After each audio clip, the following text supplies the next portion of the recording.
আজ আমি উপস্থিত আছি পবিত্র দরবারে।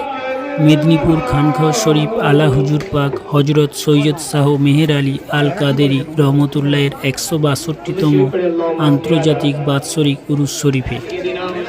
আজ আপনাদের পুরো দরবার শরীফ ঘুরিয়ে দেখাবো। এই যে দেখছেন বন্ধুরা, চারদিকে দরুদ ও সালামের ধ্বনি, জিকিরের আওয়াজ, মানুষের চোখে ভালোবাসা আর শ্রদ্ধা। এই দরবার শুধু একটি স্থাপনা নয়, এটা লক্ষ মানুষের আশ্রয়স্থল। এখানে আসে মানুষ ভাঙা হৃদয় নিয়ে, ফিরে যায় শান্তি নিয়ে। আমি এখন মাজার শরীফে জিয়ারত করছি, ফাতিহা পাঠ করছি, আপনাদের সবার জন্য দোয়া করছি। বন্ধুরা দেখুন কি সুন্দরভাবে ফুল ও চাদর দিয়ে সাজানো হয়েছে দরবার শরীফ। ভালোবাসা আর আধ্যাত্মিকতার এক অপূর্ব পরিবেশ। এই উরুস শরীফের তত্ত্বাবধানে রয়েছেন পীরে তরিকত হজরত সৈয়দ শাহ জেলাল মুর্শেদ আল কাদেরী আল বাগদাদি। তার তত্ত্বাবধানে এত সুন্দরভাবে সব আয়োজন সম্পূর্ণ হয়েছে। বন্ধুরা এখন সময় প্রায় ইফতারে। দেখুন চারিদিকে কি সুন্দর ইফতারের আয়োজন করা হচ্ছে। খেজুর, ফল, শরবত, ছোলা, হালিম সবার জন্য সমানভাবে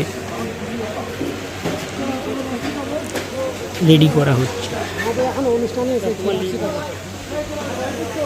ধনী গরিব কোনো ভেদাভেদ নেই, সবাই একসাথে বসে ইফতার করবে। এই দৃশ্যটা সত্যি হৃদয় ছুঁয়ে যায়। আজকের এই ইফতারের ওসিলায় আমরা দোয়া করি, ইয়া আল্লাহ আমাদের সকলের রোজা ও দোয়া কবুল করুন।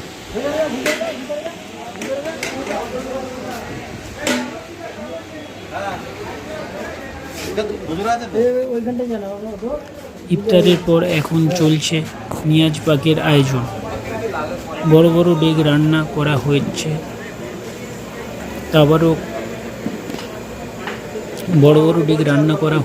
তাবারক শত শত মানুষের মাঝে বিতরণ করা হবে।